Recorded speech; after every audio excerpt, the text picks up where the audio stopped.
முக்கிய செய்திகள்.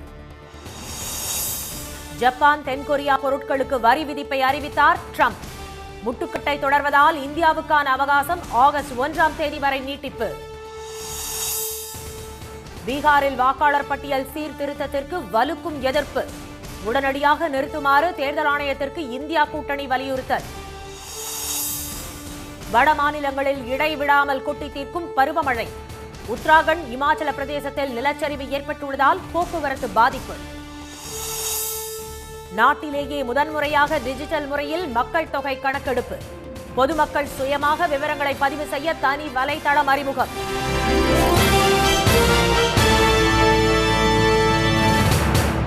வணக்கம். ஜப்பான் மற்றும் தென்கொரிய பொருட்களுக்கு வரும் ஆகஸ்ட் முதல் 25% வரி விதிக்கப்படும் என அறிவித்துள்ள அமெரிக்க அதிபர் ட்ரம்ப் இந்தியாவுக்கான அவகாசத்தை நீட்டியுள்ளார். அமெரிக்க அதிபராக 2வது முறையாக பதவியேற்ற ட்ரம்ப் இந்தியா, ஜப்பான், கனடா, சீனா, ஐரோப்பிய நாடுகளிலிருந்து இறக்குமதியாகும் பொருட்களுக்கு பரஸ்பர வரி விதிப்பை அமல்படுத்தினார். 10% முதல் 125% வரை பரஸ்பர வரி விதிக்கப்பட்டதால் இந்த நாடுகள் அதிருப்தி தெரிவித்தன. இதையடுத்து 90 நாட்களுக்கு வரி விதிப்பை நிறுத்தி வைத்த ட்ரம்ப் அதற்குள் இந்த நாடுகள் அமெரிக்காவுடன் வர்த்தக ஒப்பந்தம் செய்து கொள்ள வேண்டும் என்று கெடு விதித்தார். பெரும்பாலான நாடுகளுக்கான காலக்கெடு இந்த வாரம் முடிவடைய இருந்த நிலையில் ட்ரம்பின் கால நீட்டிப்பு அறிவிப்பு வெளியாகியுள்ளது.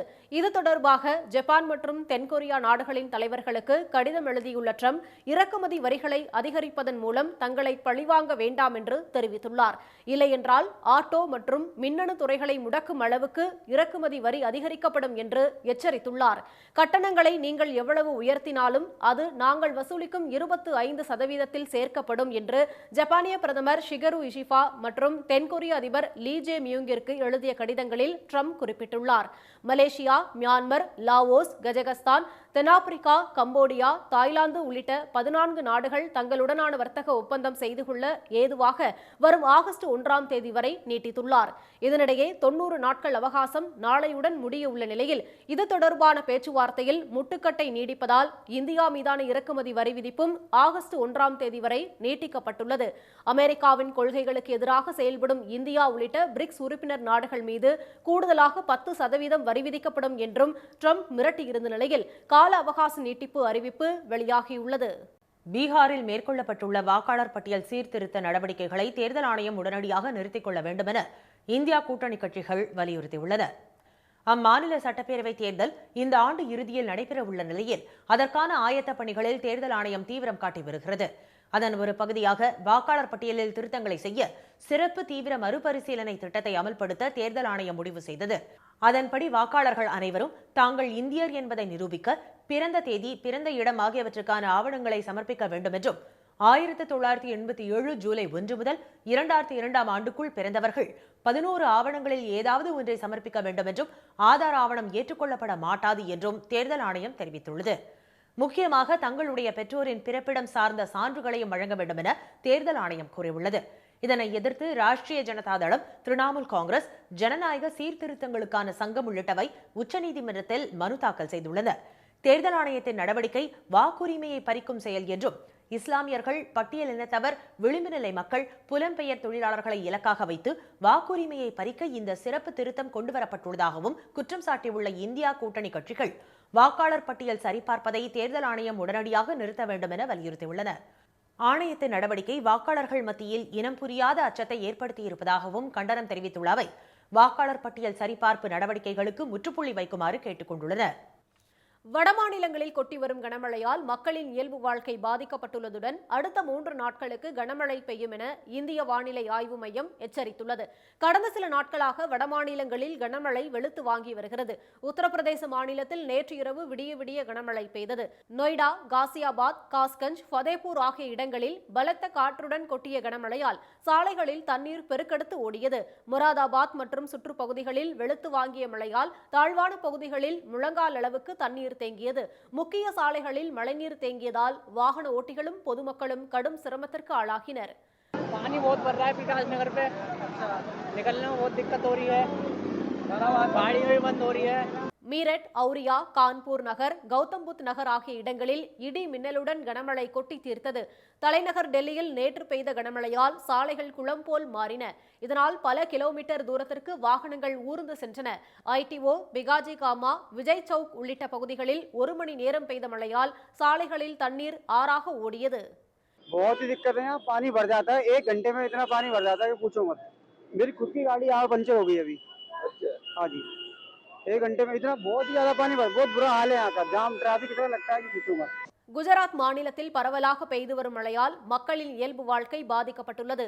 ஜூனாகத், துவாரகா, போர்பந்தர், அம்ரேலி, ராஜ்கோட், பாவ்நகர், கட்ச், வல்சாத், காந்திநகர், சூரத், படான் உள்ளிட்ட இடங்களில் கொட்டிய மழையால் தாழ்வான பகுதிகளில் தண்ணீர் தேங்கியுள்ளது. ஹரியானா மாநிலத்தில் வெளுத்து வாங்கிய கனமழையால் சார்கி, தாத்ரி மற்றும் சுற்றுப்பகுதிகளில் வெள்ளக்காடாக காட்சியளிக்கின்றன. வீடுகளுக்குள் தண்ணீர் புகுந்ததால் பொருட்கள் அனைத்தும் தண்ணீரில் அடித்துச் செல்லப்பட்டன. உத்தராகண்ட், இமாச்சல பிரதேசம் ஆகிய மாநிலங்களில் தொடரும் மழை பொழிவால் பல இடங்களில் நிலச்சரிவு ஏற்பட்டுள்ளது. நீர்நிலைகளில் தண்ணீர் வரத்து அதிகரித்துள்ளதால் கரையோர மக்களுக்கு வெள்ள அபாய எச்சரிக்கை விடுக்கப்பட்டுள்ளது. இதற்கிடையே டெல்லி, உத்தரப்பிரதேசம், குஜராத், பஞ்சாப் உள்ளிட்ட வடமாநிலங்களில் அடுத்த 3 நாட்களுக்கு கனமழை பெய்யும் என்று இந்திய வானிலை ஆய்வு மையம் தெரிவித்துள்ளது. சில இடங்களில் அதி கனமழை பெய்யக்கூடும் என்றும் ஆய்வு மையம் எச்சரித்துள்ளது. நாட்டிலேயே முதன்முறையாக மொபைல் போன் செயலி மூலம் டிஜிட்டல் முறையில் தேசிய மக்கள் தொகை கணக்கெடுப்பு நடத்த முடிவு செய்யப்பட்டுள்ளது.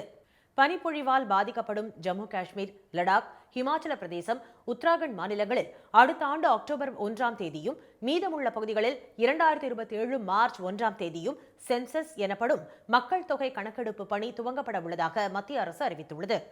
இந்நிலையில் நாட்டிலேயே முதன்முறையாக மொபைல் போன் செயலி வாயிலாக டிஜிட்டல் முறையில் இந்த மக்கள் தொகை கணக்கெடுப்பு நடத்த உள்ளதாக தகவல் வெளியாகியுள்ளது.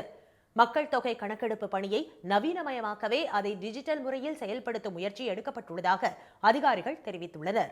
முதன்முறையாக தரவுகளை சேகரித்து மின்னணு முறையில் மத்திய சேவையகத்திற்கு அனுப்பும் தொழில்நுட்பம் பயன்படுத்தப்பட உள்ளது. இதன் காரணமாக மக்கள் தொகை கணக்கெடுப்பு தரவு விரைவில் கிடைக்கும்.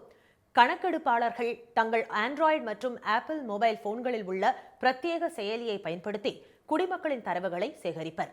மக்கள் தொகை கணக்கெடுப்பின் போது சுய கணக்கெடுப்புக்காக ஒரு சிறப்பு பிரத்யேக இணையதளம் துவங்கப்படும். இது தேசிய கணக்கெடுப்பு நடவடிக்கையின் 2 கட்டங்களுக்கும் கிடைக்கும்.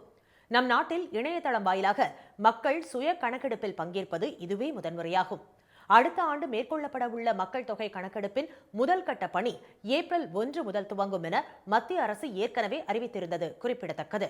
இந்த மிகப்பெரிய தேசிய அளவிலான பயிற்சிக்காக 1.3 லட்சம் மக்கள் தொகை கணக்கெடுப்பு அதிகாரிகள் உட்பட 34 லட்சம் பணியாளர்கள் ஈடுபடுத்தப்பட உள்ளனர். முதலமைச்சர் திரு ஸ்டாலின் உத்தரவை அடுத்து மதுரை மாநகராட்சியின் அனைத்து தலைவர்களும் தங்களது பதவிகளை ராஜினாமா செய்துள்ளனர். திமுக நிர்வாகிகளை தனித்தனியாக சந்திக்கும் உடன்பிறப்பே வா என்ற நிகழ்ச்சியின் போது தேவையான இடங்களில் தயவு தாட்சண்யமின்றி கட்சி நிர்வாகிகளின் பதவிகள் பறிக்கப்படும் என்று முதலமைச்சர் எச்சரித்திருந்தார். இந்நிலையில் பல்வேறு புகார்களில் சிக்கிய மதுரை மாநகராட்சி மேயர் திருமதி இந்திராணியின் கணவர் திமுகவிலிருந்து அண்மையில் நீக்கப்பட்டார். மதுரை மாநகராட்சியில் உள்ள தனியார் கட்டடங்கள், வீடுகளுக்கு சொத்து வரியை குறைவாக நிர்ணயித்து பல கோடி ரூபாய் மோசடி செய்ததாக புகார் எழுந்தது. இந்த விவகாரம் தொடர்பாக நகராட்சி நிர்வாகத்துறை அமைச்சர் திரு KN நேரு நேற்று மதுரை மாநகராட்சி அலுவலகத்தில் அமைச்சர்கள் திரு மூர்த்தி, திரு பழனிவேல் தியாகராஜன், ஆணையர் திருமதி சித்ரா விஜயன் முன்னிலையில் விசாரணை நடத்தினார். இதைத் தொடர்ந்து மதுரை மாநகராட்சியின் அனைத்து மண்டல தலைவர்களையும் ராஜினாமா செய்ய சொல்லி முதலமைச்சர் MK ஸ்டாலின் உத்தரவிட்டார். இதையடுத்து மாநகராட்சியின் 4 மண்டல தலைவர்கள், 2 குழு தலைவர்கள் என 6 பேர் ராஜினாமா செய்திருப்பதாக தகவல் வெளியாகியுள்ளது.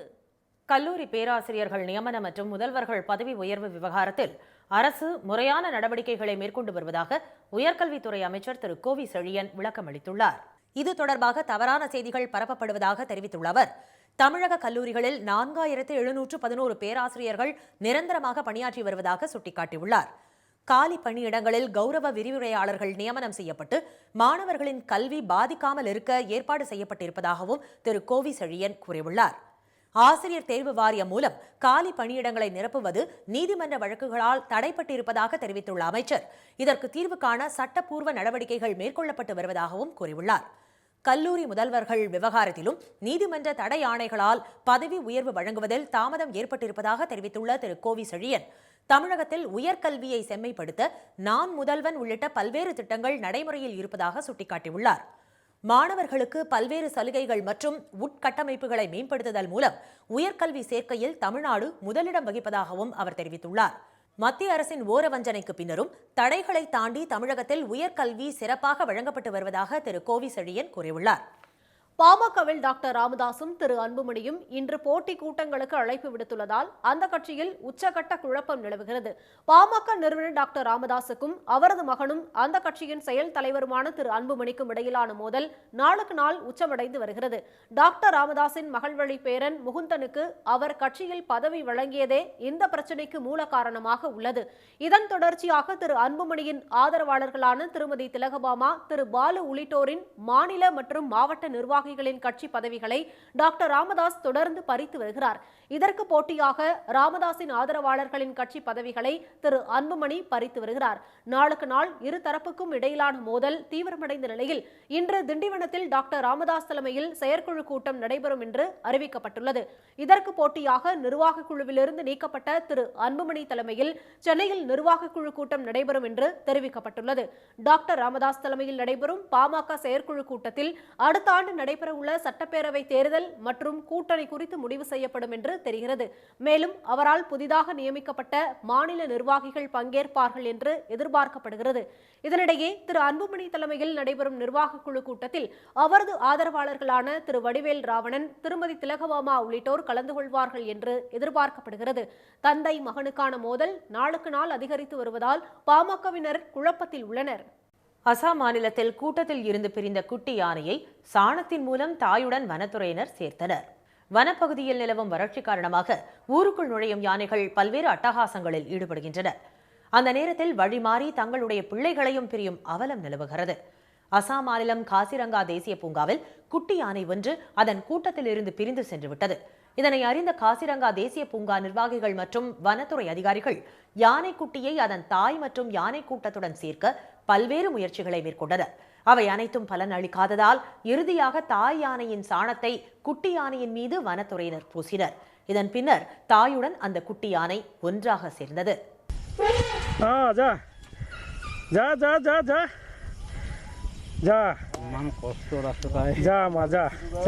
நீண்ட போராட்டத்திற்கு பிறகு குட்டி யானையுடன் தாய் இணைந்த நிலையில் மனிதர்களுக்கு நன்றி சொல்லும் வகையில் பிளறியபடி யானை காட்டுக்குள் சென்றது.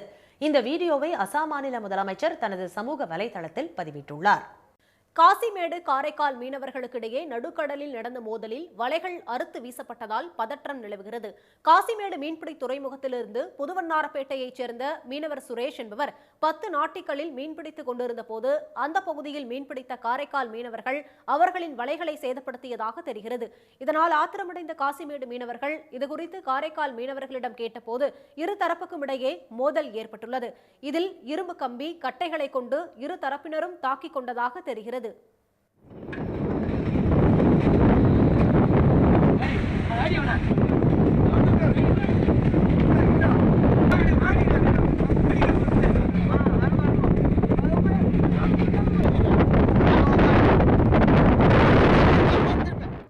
மோதல் குறித்து காரைக்கால் மீனவர்கள் ஒயர்லெஸ் மூலம் அளித்த தகவலை தொடர்ந்து சம்பவ இடத்திற்கு 5க்கும் மேற்பட்ட விசை படகுகளில் வந்த காரைக்கால் மீனவர்கள் காசிமேடு மீனவர்களை தாக்கி அவர்களின் வலைகளை எடுத்துச் சென்றனர்.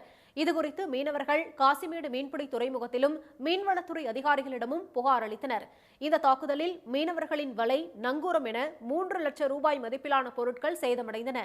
சம்பவம் குறித்து காசிமேடு மீன்பிடி துறைமுக காவல்துறையினரும் விசாரித்து வருகின்றனர். தமிழ்நாட்டில் 8 நகரங்களில் சதத்தை தாண்டி வெயில் சுட்டெரித்தது. மாநிலம் முழுவதும் வெயிலின் தாக்கம் நாளுக்கு நாள் அதிகரித்து வருகிறது. கடந்த 24 மணி நேரத்தில் தமிழ்நாட்டில் 8 இடங்களில் 100 டிகிரி ஃபாரன்ஹீட் வெப்பம் பதிவாகியுள்ளது. அதிகபட்சமாக சென்னை மீனம்பாக்கம், நுங்கம்பாக்கம், மதுரை விமான நிலையத்தில் 102 டிகிரி ஃபாரன்ஹீட் வெப்பம் கொளுத்தியது. இதற்கிடையே மேற்கு திசை காற்றின் வேக மாறுபாடு காரணமாக தமிழ்நாடு, புதுச்சேரி, காரைக்காலில் இன்று முதல் வரும் 13ஆம் தேதி வரை மிதமான மழை பெய்யக்கூடும் என்று சென்னை வானிலை ஆய்வு மையம் தெரிவித்துள்ளது. சென்னை மற்றும் புறநகர் பகுதிகளில் ஒரு சில இடங்களில் மாலை நேரங்களில் மிதமான மழை பெய்யக்கூடும் என்று ஆய்வு மையம் அறிவித்துள்ளது. மீண்டும் முக்கிய செய்திகள்.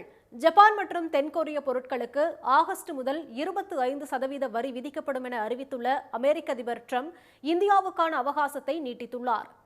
பீகாரில் மேற்கொள்ளப்பட்டுள்ள வாக்காளர் பட்டியல் சீர்திருத்த நடவடிக்கைகளை தேர்தல் ஆணையம் உடனடியாக நிறுத்திக் கொள்ள வேண்டும் என இந்தியா கூட்டணி கட்சிகள் வலியுறுத்தியுள்ளன. வடமாநிலங்களில் கொட்டி வரும் மழையால் இயல்பு வாழ்க்கை பாதிக்கப்பட்டுள்ளதுடன் 3 நாட்களுக்கு கனமழை பெய்யும் என வானிலை ஆய்வு மையம் எச்சரித்துள்ளது. இத்துடன் இந்த செய்திகள் நிறைவடைந்தன. மீண்டும் சன் டிவியில் செய்திகள் மாலை 6 மணிக்கு. செய்திகளை உடனுக்குடன் தெரிந்து கொள்ள QR கோடை ஸ்கேன் செய்து சன் நியூஸ் வாட்ஸ்அப் சேனலில் இணைந்திருங்கள். வணக்கம். வணக்கம்.